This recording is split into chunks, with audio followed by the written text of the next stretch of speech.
The bridge of the Iron Dominion stretched longer than most human city blocks. Admiral Zexitar stood at the center of it all, his scaled hands clasped behind his back as he watched the stars through the massive viewing screen. Around him, dozens of Velkan officers worked at control stations, their reptilian features focused on displays showing fleet positions and tactical data. The communication panel beeped with an incoming transmission. Lieutenant Commander Vorth turned toward the Admiral, his yellow eyes blinking slowly. "Sir, we have a priority message from the Kithara delegation." Zextar's lip curled upward, showing sharp teeth. "The peace lovers want to speak again. Put them through." The holographic projector in the center of the bridge flickered to life. A tall, graceful figure appeared, its blue skin seeming to glow with an inner light. The Kithara ambassador had large, dark eyes that held an expression of deep concern. "Admiral Zextar," the ambassador began, its voice carrying musical tones that seemed almost sad, "I come to you once more with a warning about the world you plan to attack." "Earth," Zextar said, not bothering to hide his amusement. "A primitive rock with barely 3 billion inhabitants. They have not even mastered faster than light travel. What warning could you possibly have about such weaklings?" The Kithara ambassador stepped forward in the hologram. "You must listen to me. We have studied the humans for many cycles. They are not like other species the Empire has conquered. They possess something dangerous." "Dangerous?" Zextar laughed, a harsh sound that echoed through the bridge. "They fight with chemical rockets and metal bullets. Our shields can stop their most powerful weapons. Our ships outnumber theirs by hundreds to one. It is not their weapons that make them dangerous," the ambassador continued. "It is their minds. Humans have a way of turning defeat into victory. They adapt. They surprise. They find solutions where none should exist." The Admiral walked closer to the hologram, his massive frame towering over the peaceful alien. "You speak of fairy tales. We have conquered 300 worlds. Each fell within days, some within hours. The humans will be no different." The Kithara raised one slender hand. "Please hear our records. On their own world, humans have fought wars against impossible odds. Small groups of humans have defeated much larger armies through clever planning and unexpected tactics. They have survived disasters that would destroy other species. They never give up." "Children's stories," Zextar waved dismissively. "Perhaps these humans impressed you with their primitive struggles, but they have never faced the might of the Empire. When our first wave destroys their orbital defenses, they will surrender just like all the others." The ambassador's expression grew more urgent. "Admiral, we have seen their history. A human leader named Alexander conquered most of his known world with a small army. Another named Hannibal crossed mountains with elephants to attack enemies who thought themselves safe. In their recent history, a tiny island nation held off the most powerful military force on their planet through determination and clever use of technology." "Ancient history and local conflicts," Zextar said. "None of those enemies had plasma cannons or energy shields. None had ships that could glass their planet from orbit. That is exactly why you should be concerned," the Kithara pressed on. "Every time humans face superior technology or overwhelming numbers, they find ways to win that no one expects. They use their enemy's strength against them. They make traps out of weakness." Zextar turned away from the hologram and looked out at his fleet. 200 of the Empire's finest warships moved in perfect formation through space. Each ship carried enough firepower to level a continent. Each crew had trained for decades in the art of conquest. "Look at this force," he said, gesturing toward the viewing screen. "These are not primitive warriors with swords and shields. These are the veteran crews that brought down the hegemony of worlds. The same ships that crushed the Crystal Alliance in 6 days. You ask me to fear creatures who still use chemical propulsion." The ambassador's image flickered slightly as the transmission weakened across the vast distance. "We do not ask you to fear them. We ask you to respect them. To understand that victory against humans requires more than superior weapons." "Respect?" Zextar's voice rose. "The Empire shows respect through conquest. When Earth burns, the humans will understand the price of defying us. Any survivors will serve the Empire for generations." "If there are survivors," the Kithara said quietly. The Admiral spun back toward the hologram. "Are you threatening me, peace lover?" "I threaten no one. But we have observed human behavior patterns. When they cannot win through normal means, they choose to make victory too costly for their enemies. They have a saying, they would rather die on their feet than live on their knees." "Then they will die," Zextar said simply. The Empire has dealt with stubborn species before. Complete destruction teaches the galaxy important lessons about the cost of resistance. Meanwhile, deep beneath the Colorado mountains, Colonel Jake Morrison sat in a room that did not officially exist. The chamber had been carved from solid rock and lined with metal that could block any known scanning technology. Around a large table sat the 12 people who knew Earth's greatest secret. Dr. Lisa Carter looked up from her tablet computer. The Vulcan fleet is holding position at the edge of the Centauri system. Our long-range sensors confirm over 200 ships. Any word from the Kythera? Morrison asked. Ambassador Kithel is still trying to convince their admiral to call off the attack. It's not working. Dr. Ben Rodriguez shook his head. The Vulcans think we're helpless. Morrison smiled, but it was not a happy expression. Good. Let them think that. General Amy Phillips leaned forward. Jake, are you sure about this plan? If we're wrong about their psychology, we could lose everything. We've been studying them for 15 years, Amy. Ever since their first scout ships appeared at Pluto. We know how they think. They're conquerors, not warriors. They overwhelm weak opponents and force strong ones to surrender through fear. They've never faced an enemy that pretended to be weak. Dr. Carter pulled up a holographic display showing the solar system. The weapon platforms are in position. They look like abandoned mining stations and old satellites. The Vulcans have scanned them twice and dismissed them as junk. What about the fleet? Morrison asked. Captain Johnson has his people ready. They know their job is to look defeated while drawing the Vulcans exactly where we want them. Rodriguez tapped his tablet. The hard part will be making it look real. Some of our ships will have to take actual damage. Morrison nodded. Steve knows the risks. Every volunteer in that fleet knows they might not come home. But if this works, we won't just save Earth. We'll free every world the Empire has conquered. Phillips looked skeptical. That's a lot of weight to put on one plan, Jake. It's the only plan we have, Morrison replied. We can't match their technology. We can't outfight their ships. But we can outsmart them. Humans have always been good at that. Back on the Iron Dominion, the Kythera ambassador made one final attempt. Admiral, please reconsider. We have fought alongside many species against the Empire's expansion. The humans are different. They will find a way to hurt you. Zextar had heard enough.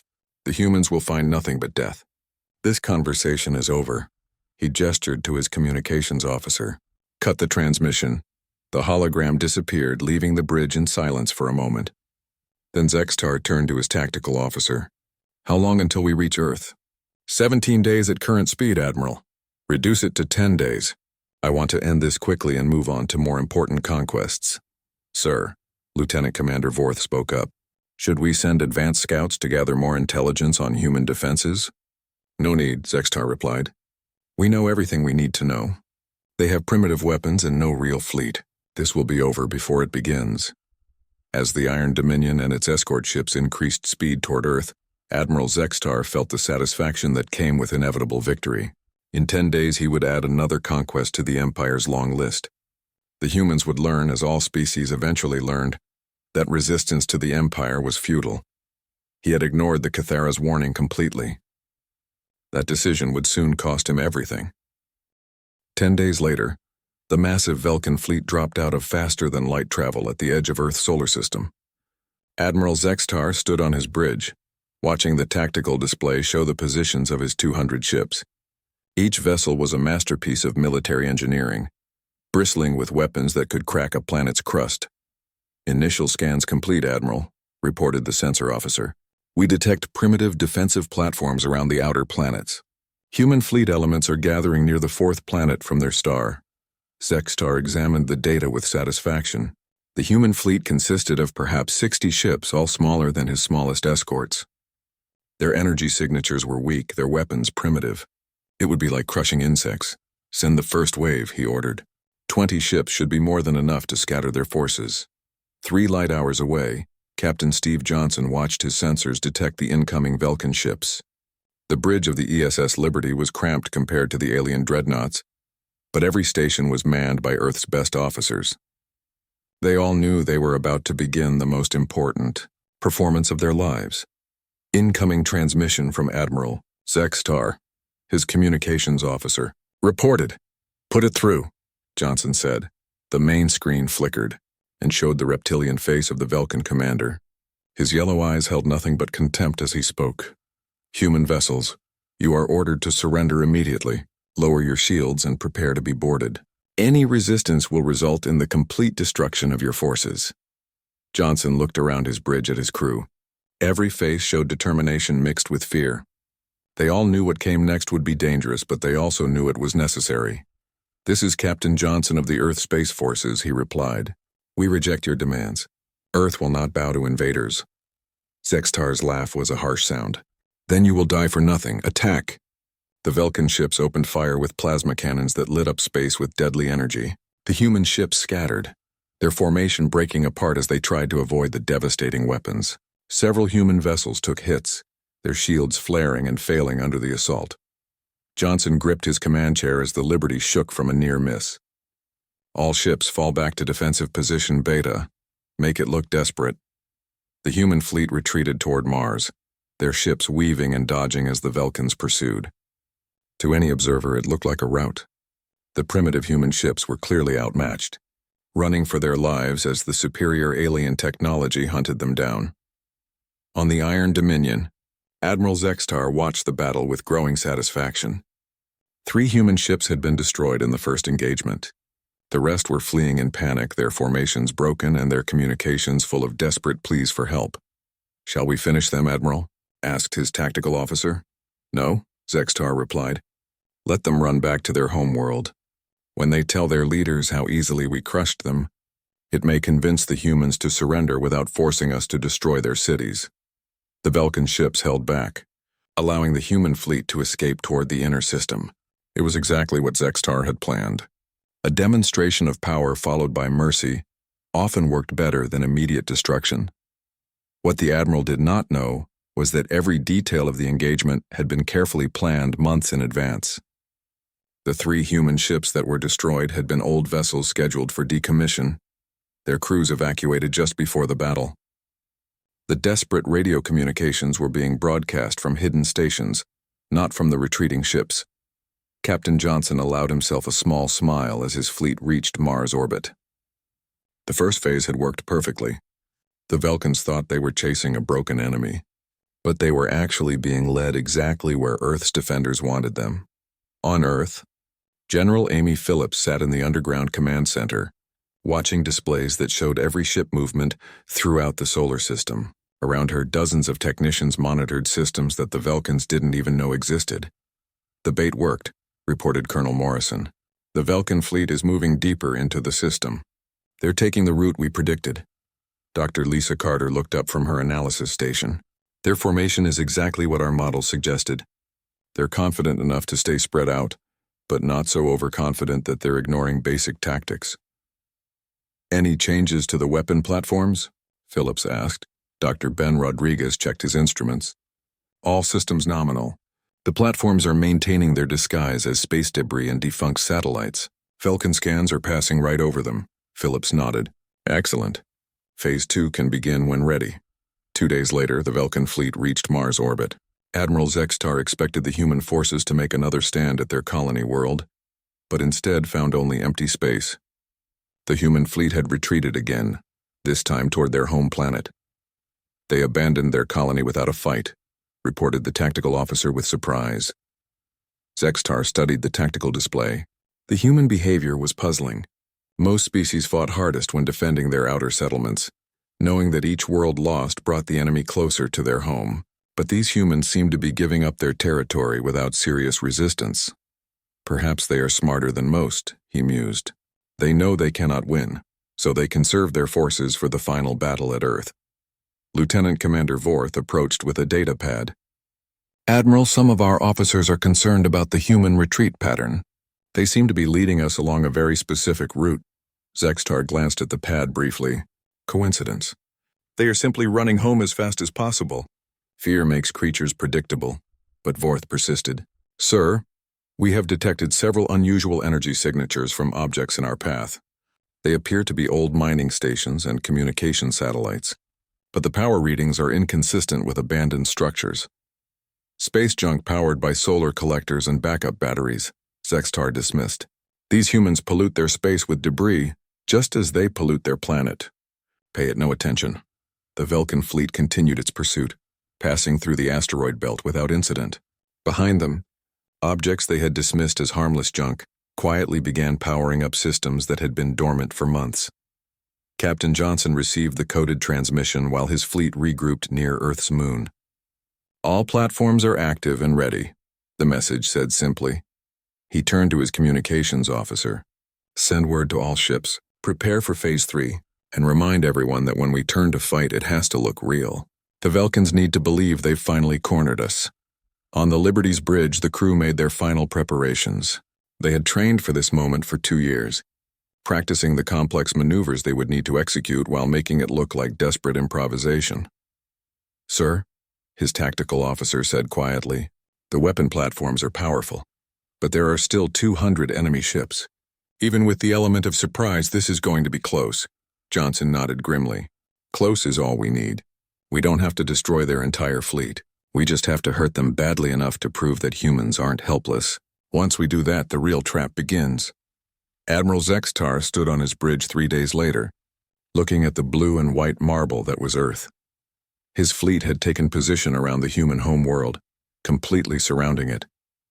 The human ships had made their final retreat to Earth orbit, where they huddled near their planet like frightened animals. "Sir," his sensor officer reported, "we are detecting massive energy buildups on the planet's surface. The humans appear to be preparing some kind of last desperate attack." Zextar examined the readings. Primitive fusion reactors were overloading across the planet's continents.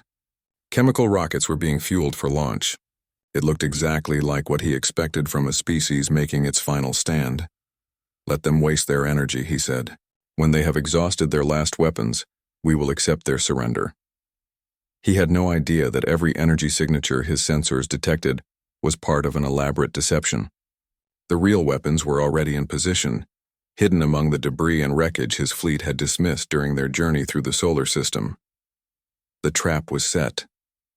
All that remained was to spring it. Admiral Zextar stood before the great viewing screen of the Iron Dominion, watching Earth turn slowly below his fleet. The blue planet looked peaceful and defenseless, completely surrounded by his warships.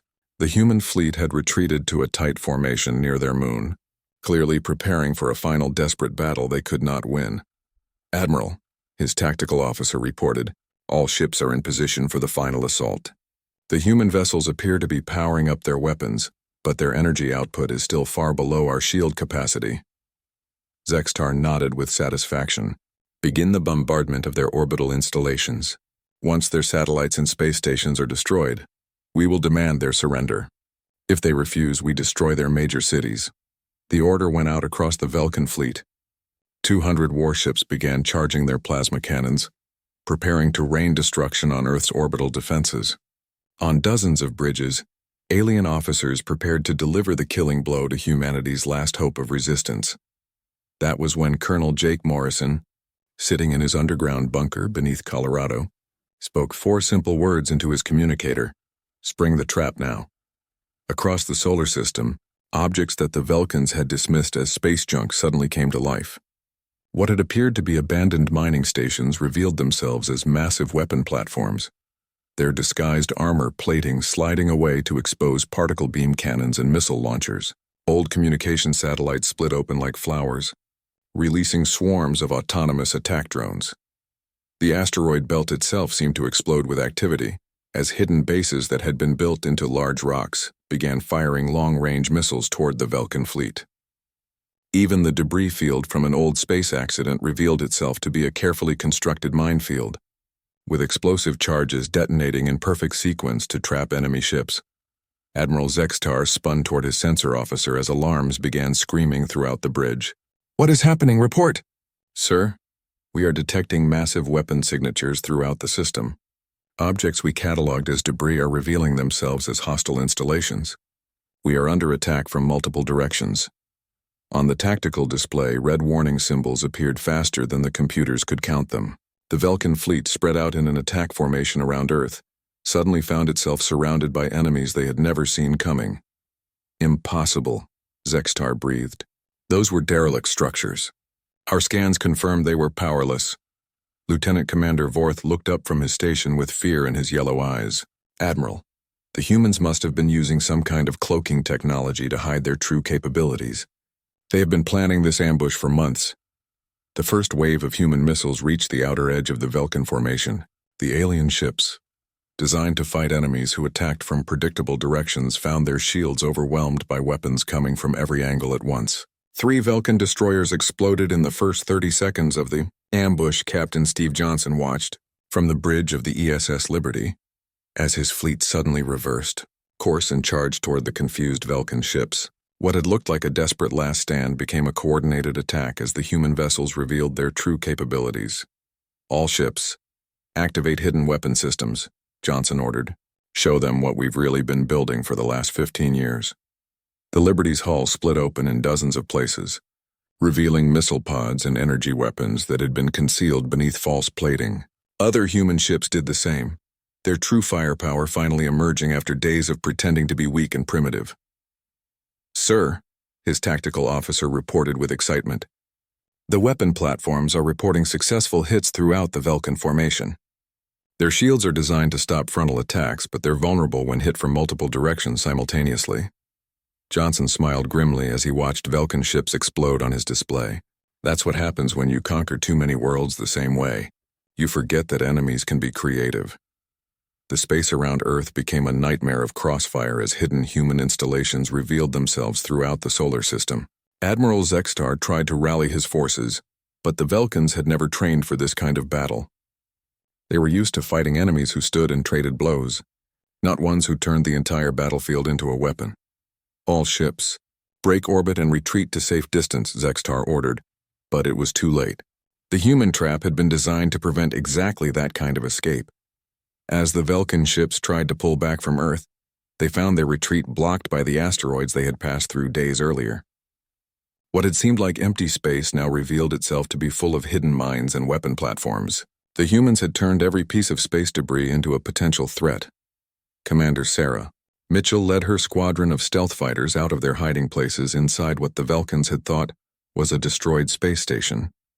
Her pilots had been waiting in powered-down ships for 3 days, breathing recycled air and eating emergency rations, but now they struck like sharks smelling blood. "Blue Squadron, target their command ships," she ordered over the radio. "Red Squadron, hit their engines. Don't let any of them escape to report back to the Empire."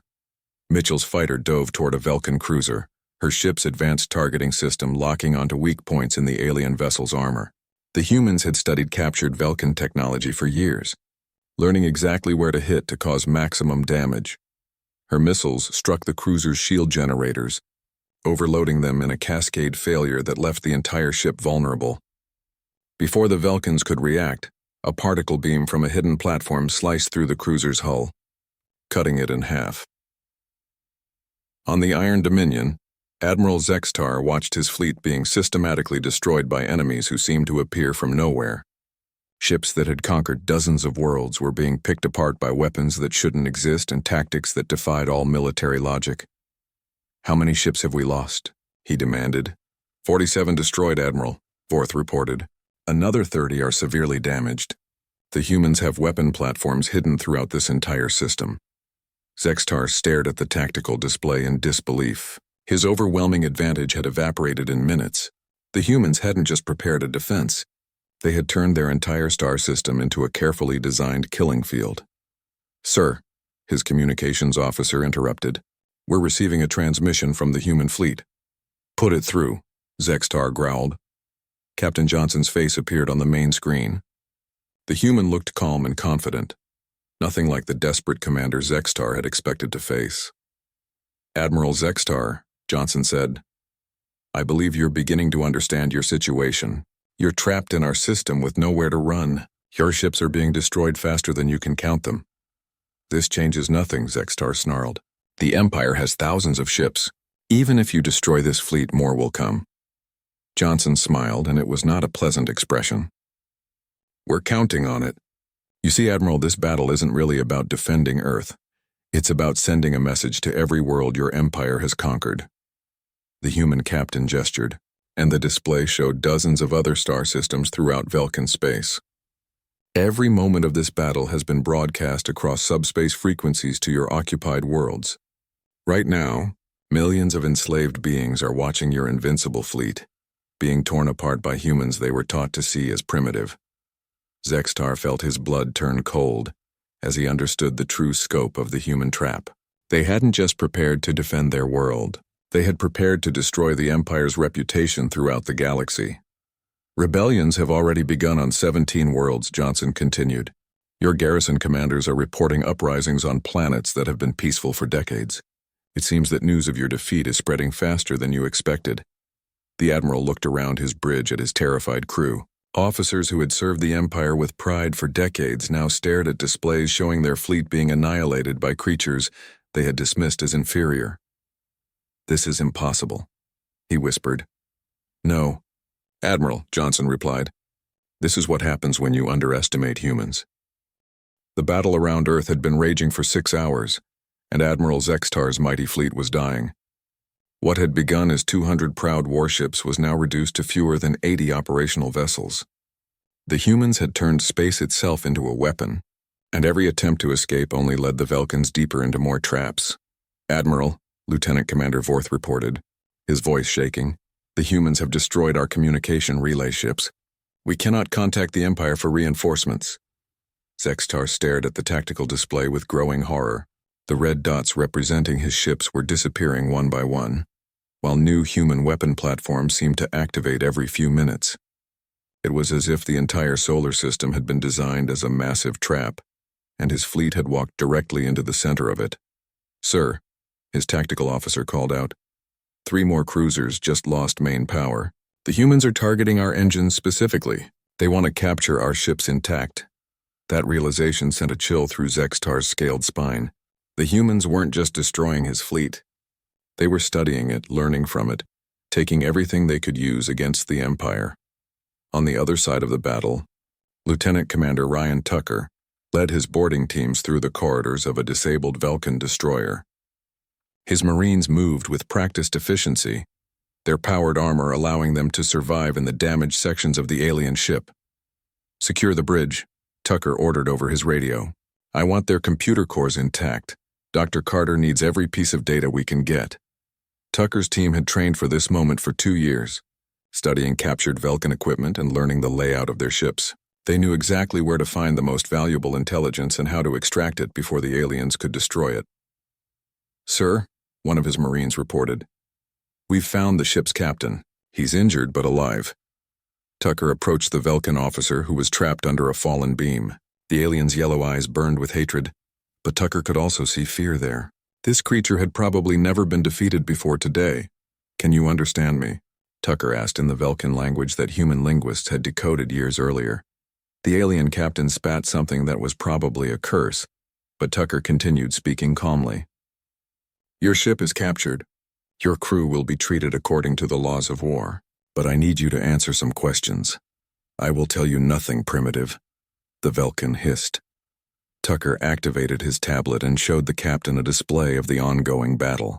Velkan ships were exploding or surrendering across the screen. "Your admiral has lost this fight, but this doesn't have to be the end for your people. Help us understand your technology, and maybe we can find a way to stop this war before more soldiers die." Back on Earth, Dr. Lisa Carter worked frantically in her laboratory, analyzing data from the captured Velkan ships. Her team had been preparing for this moment since the first alien scout had been detected 15 years ago. Every piece of Velkan technology they could study brought them closer to understanding their enemy. "The quantum entanglement communicators are the key," she explained to General Amy Phillips over a video link. "If we can crack their encryption, we can intercept every message in the Empire." Dr. Ben Rodriguez looked up from his workstation. "We're also getting detailed information about their faster-than-light drives. The physics are completely different from our theories, but we're starting to understand how they work." Phillips nodded grimly. "Can we use any of this against them?" "Better than that," Carter replied. "We can use it to help their enemies. Every world the Empire has conquered used different technology. If we can figure out how to adapt Velkan equipment to work with other species' systems, we can arm rebel groups throughout their territory." The plan was working better than even Colonel Morrison had dared to hope. The humans weren't just defending their world. They were gathering the tools they would need to liberate an entire galaxy. Meanwhile, Commander Sarah Mitchell's fighter squadron had penetrated deep into the Velkin formation, hunting for high-value targets. Her stealth technology allowed her ships to appear and disappear like ghosts, striking without warning and vanishing before the aliens could respond. "Mitchell to all squadrons," she broadcast. "I have visual on their command ship. The Iron Dominion is trying to break orbit and escape." "Negative," came Captain Johnson's voice over the radio. "Do not destroy that ship. We need Admiral Zextar alive. He has access to Empire military codes that could save millions of lives." Mitchell changed course, her fighter diving toward the massive Velkin dreadnought. The Iron Dominion was the size of a small city, bristling with weapons and protected by shields that could stop most attacks. But Mitchell's ship carried weapons specifically designed to penetrate Velkin defenses.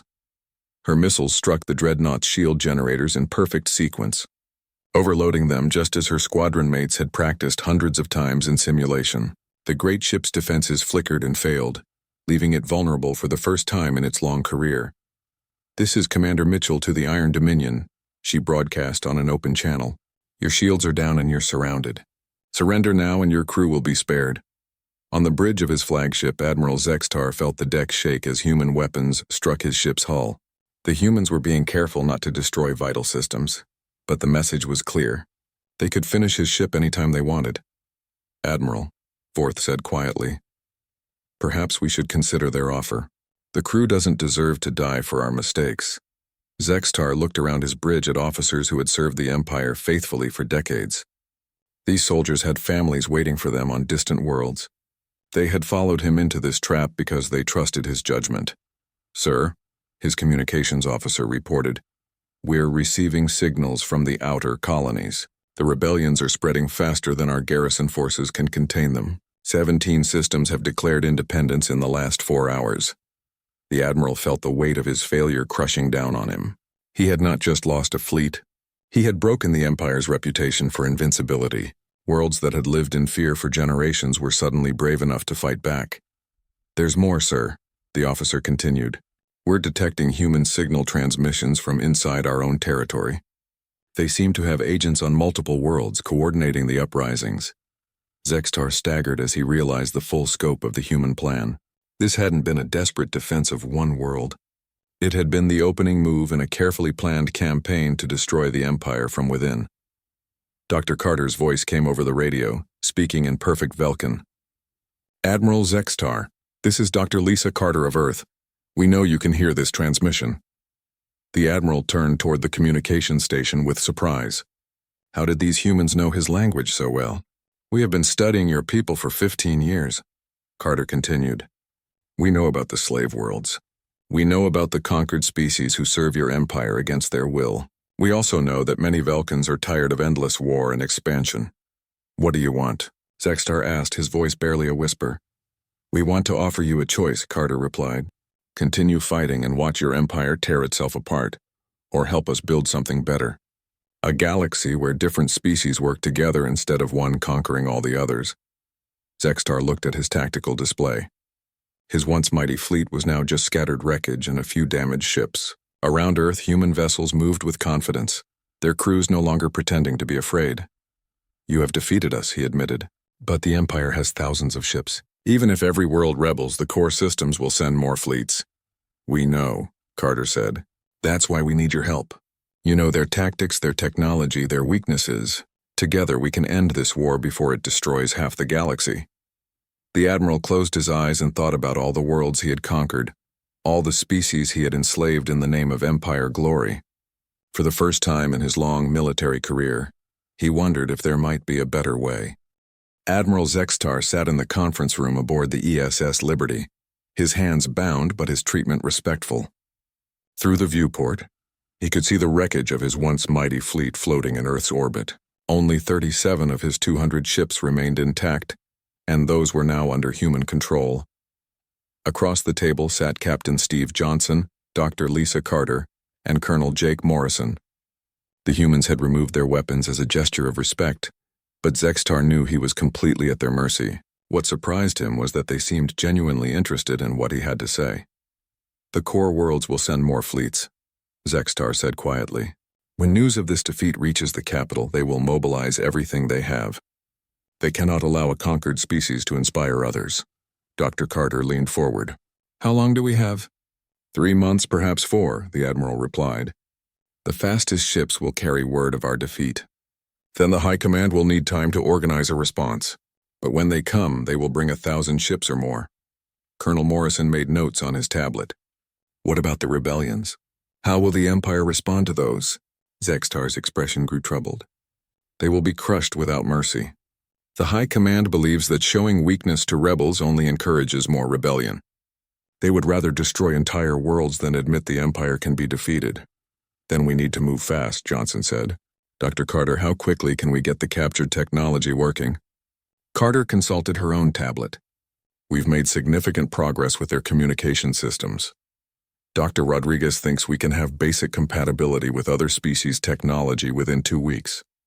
The real breakthrough is their quantum entanglement network. Explain. Morrison requested.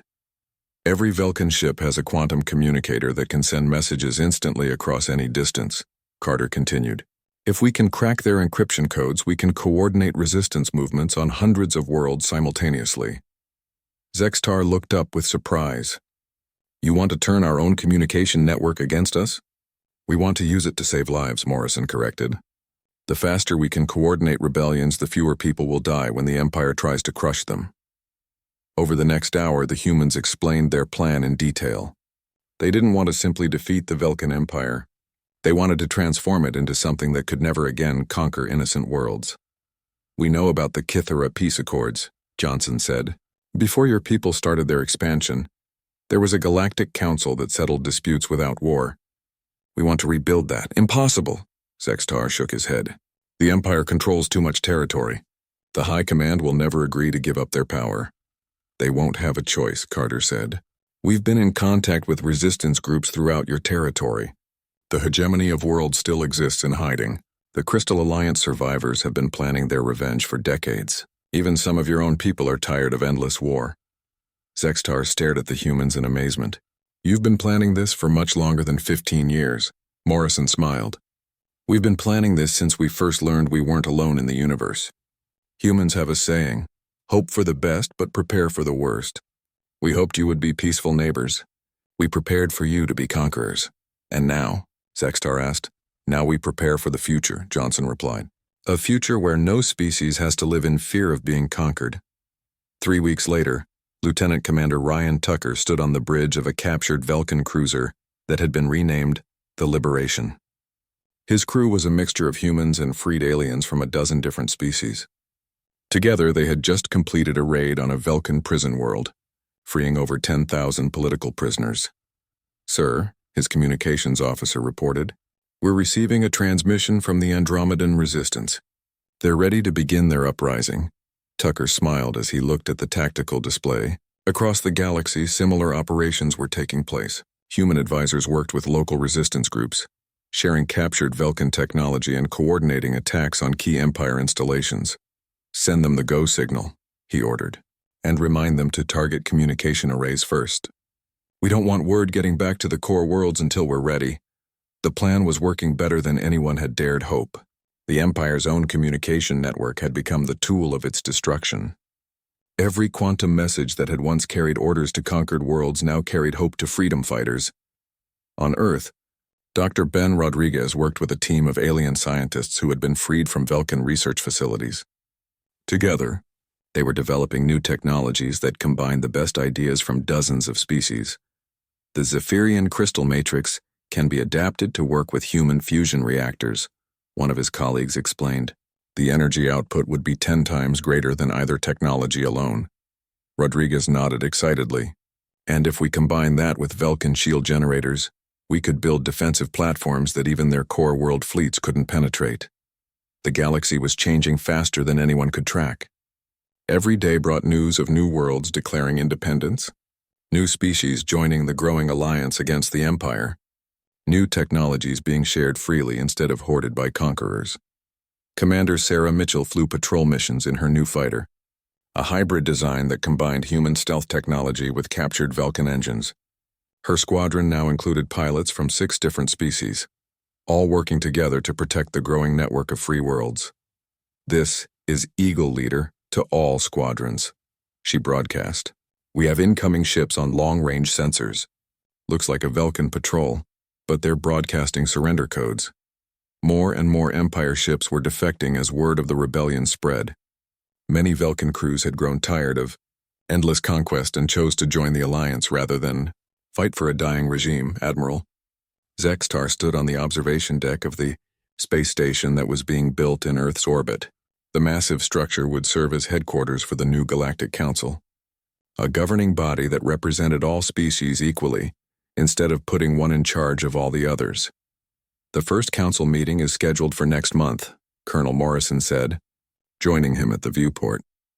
Representatives from over 200 worlds have confirmed their attendance, including Velkin worlds. Zextar asked. Especially Velkin worlds, Morrison replied. Your people aren't evil, Admiral. They were just following leaders who told them that conquest was the only way to survive in a dangerous galaxy. Zextar nodded slowly. The core worlds are preparing their final offensive. When they come, they will bring everything they have left. Let them come, Morrison said confidently. They'll find a galaxy united against them. Every species they ever conquered will be waiting with captured Velkin weapons and human tactics. Through the viewport, both men could see ships from dozens of different worlds working together to build the future. Human engineers worked alongside Cathera artists. Zephyrian miners collaborated with Andromedan farmers. And former Velkin soldiers trained new recruits in defensive tactics. You know, Zextar said thoughtfully. When I first received the Cathera warning about your species, I thought they were speaking of your weapons or your numbers. What do you think they meant now? Morrison asked. Zextar watched a group of human children playing with young aliens from 6 different species, all laughing together despite their completely different biologies. They were warning me about your hope, he said finally. Humans don't just fight to win. You fight to make things better. You turn enemies into allies and conquered worlds into partners. That's far more dangerous to an empire than any weapon. 2 months later, the Velkin core world sent their largest fleet in history toward Earth. 1,000 ships carrying the Empire's most experienced crews and most powerful weapons. They expected to find a primitive world defended by rebels and captured equipment. Instead, they found a galaxy transformed. Every system they passed through was defended by united fleets of multiple species. Their own communication networks carried messages of freedom instead of orders for conquest. Even many of their own ships switched sides when they saw what the Alliance had built. The final battle lasted only 6 hours. When it ended, the Galactic Empire was finished, and the new Galactic Council had gained its most important member, a reformed Velkin republic that chose cooperation over conquest. Captain Johnson, now promoted to Admiral, received the surrender of the last Empire fleet. As he accepted the formal documents ending centuries of galactic warfare, he thought about the Kithera ambassador who had tried so hard to prevent this conflict. The warning had been ignored.